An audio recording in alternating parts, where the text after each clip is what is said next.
Step into Value Zone. Value zone hyper mart Patancheru.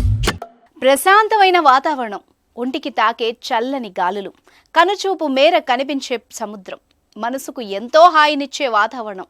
సముద్రం అలల వద్ద చిన్నారుల కేరింతలు, పెద్దవారేమో సెల్ఫీలకు పోజులు. ఇది విశాఖ సముద్ర తీరంలో రోజూ కనిపించే సుందర దృశ్యం. విశాఖపట్టణం వాణిజ్యపరంగాను పర్యాటక పరంగాను ఎంతో ప్రసిద్ధి చెందిన నగరం. అయితే నిత్యం జనసాంద్రతతో రద్దీగా ఉండే విశాఖ సముద్ర తీరం ఏ చిన్నపాటి మార్పులు చోటు చేసుకున్నా ప్రజలు త్వరగా కనిపెడతారు. ఎందుకంటే వారు నిత్యం చూసే ప్రాంతం కాబట్టి.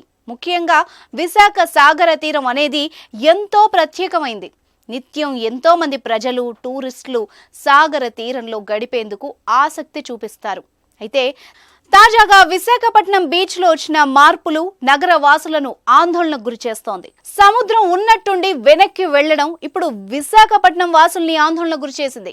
జపాన్ లో భారీ భూకంపం ప్రభావమో లేక రెగ్యులర్ సమయాల్లో కలిగే వాతావరణ పరిస్థితుల ప్రభావమో తెలియదు గాని విశాఖ సముద్ర తీరంలో గత 3-4 రోజుల నుంచి సముద్రం దాదాపు 100 అడుగుల మేర వెనక్కి తగ్గింది. దీంతో సముద్రంలో ఒక్కసారిగా అలజడి మొదలైంది.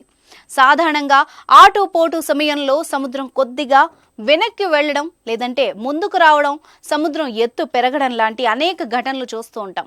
కానీ ఈసారి ఈ స్థాయిలో వెనక్కిపోవడం పట్ల ఆందోళన వ్యక్తమవుతోంది. ఎక్కడో జపాన్లో భూకంపం వస్తే అంత దూరం వెళ్తుందా?